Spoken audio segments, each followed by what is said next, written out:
Bismillahirrahmanirrahim.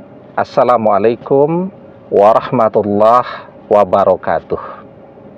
Bapak-bapak, ibu-ibu, mas-mas, mbak-mbak, khususnya adik-adikku sekalian yang dirahmati Allah dimanapun Anda berada. Kembali di IIP Channel bersama saya, IIP Wijayanto. Kali ini kita akan membahas tema semua sumbangan pernikahan diambil oleh mertua. Apa yang harus dilakukan? Ya. Jadi kan biasa ya, orang menikah kemudian mendapatkan sumbangan dari teman-teman, dari saudara-saudara dan seterusnya, baik dalam bentuk uang ataupun dalam bentuk kado ya. Yang demikian diperbolehkan selama tidak meminta-minta. Meminta-minta itu misal di undangan itu tercantum tulisan tidak menerima bingkisan dalam bentuk kado ataupun karangan bunga. Nah, itu kan mengingatkan ke orang jangan lupa bawa kado, jangan lupa bawa sumbangan. Ya. Dan minta sumbangannya dalam bentuk mentahannya karena tidak mau dalam bentuk kado ya. Kemudian ada juga itu yang mencantumkan nomor rekening di undangan pernikahan. Nah, itu namanya memang minta-minta. Kalau yang minta-minta tidak diperbolehkan ya. Ya, tetapi kalau undangannya normal-normal saja, tidak ada yang seperti itu, kemudian orang datang dengan membawa sumbangan ya, ada kotak sumbangan di depan, itu boleh-boleh saja kalau memang itu adalah urf atau kebiasaan yang sudah berlangsung lama di masyarakat, itu sudah turun-temurun ya. Karena kan repot itu. Misalnya tidak disediakan kotak sumbangan, orang kemudian mau nyumbang, kemudian biasanya diselipkan itu ke dalam jas pengantin, sampai pengantinnya itu keberatan tuh pakai jas karena isinya amplop semua. Nah, maka untuk menyederhanakan itu ditaruhkan kotak sumbangan di depan. Nah, jadi sebenarnya sumbangan dan kado pernikahan itu kan untuk pengantin, untuk membantu mereka menutupi biaya pernikahan.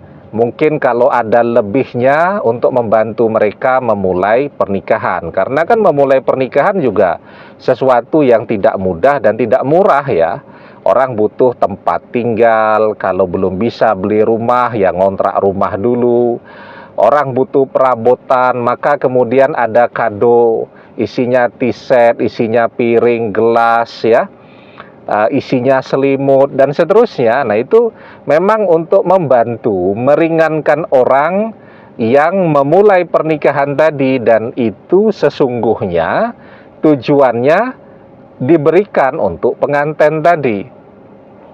Nah, tetapi mungkin ada yang merasakan ternyata semua uang sumbangannya itu diambil oleh mertuanya. Bahkan sampai kado-kadonya pun diambil semua. Sehingga mereka betul-betul harus memulai pernikahan itu dari nol. Tidak punya selimut, ya, tidak punya kasur, tidak punya piring gelas, dan seterusnya. Kan kasihan tuh. Nah, maka ketika mertuanya demikian, jadi dia ambil semua tuh sumbangan, bahkan kado pun mereka ambil semua, sehingga pengantin ini betul-betul harus memulai hari pertama pernikahannya tanpa modal apapun. Maka meskipun itu mertua sendiri, dia berdosa.